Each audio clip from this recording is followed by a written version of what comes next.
On Memorial Day itself, next Monday, temperatures back near 80 with partly sunny skies. Stephanie? Good parade day on Monday. In your latest health news this morning, even though the cold weather is behind us in New York State, flu cases are not. The State Department of Health issuing a warning that flu cases are higher than usual this time of year. Normally, the DOH will collect data on the flu through the month of May, since infections have mostly wrapped up at this time, but not this year.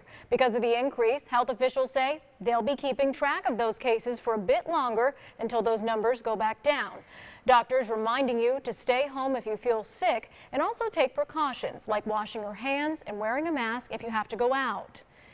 Well, in a major step forward to protect children from COVID-19, Pfizer just announcing its 3-dose vaccine is strong and effective against the virus for children younger than 5. The FDA now preparing to consider the pediatric vaccine as well as Moderna's. ABC's M. Nguyen has more from Washington. This morning, parents anxious to vaccinate their babies and preschoolers may not have to wait much longer.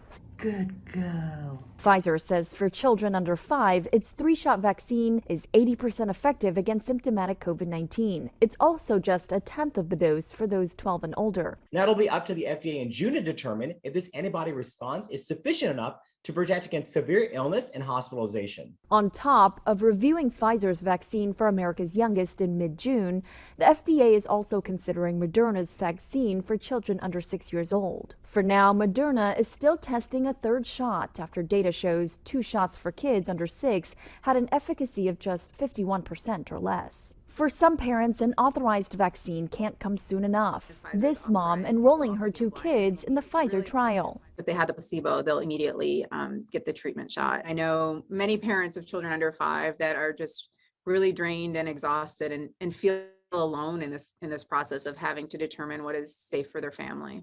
It comes as nearly every state is seeing a rise in new infections and hospitalizations. For children, more than 107,000 tested positive for COVID last week, the highest since February. Now, Philadelphia schools and California's Berkeley Unified School District are reinstating their mask mandates. As the cases were rising, I figured the school probably will do something.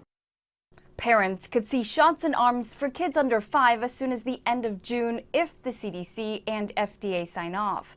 Now, the CDC is again recommending everyone wear masks indoors. M. Nguyen, ABC News, Washington. Now to the growing concern about a rare outbreak of monkeypox in the United States. Suspected and also confirmed cases are now reported in at least 5 states. Doctors in Washington state are the latest to announce they're treating a patient with a suspected case of the virus. There's also 1 confirmed in Massachusetts. And overnight, health officials near Seattle also confirming they have a presumptive case there. 2 suspected cases are also being investigated in South Florida. An advisor to the World Health Organization says the leading theory is sexual transmission at rave parties in Spain and Belgium.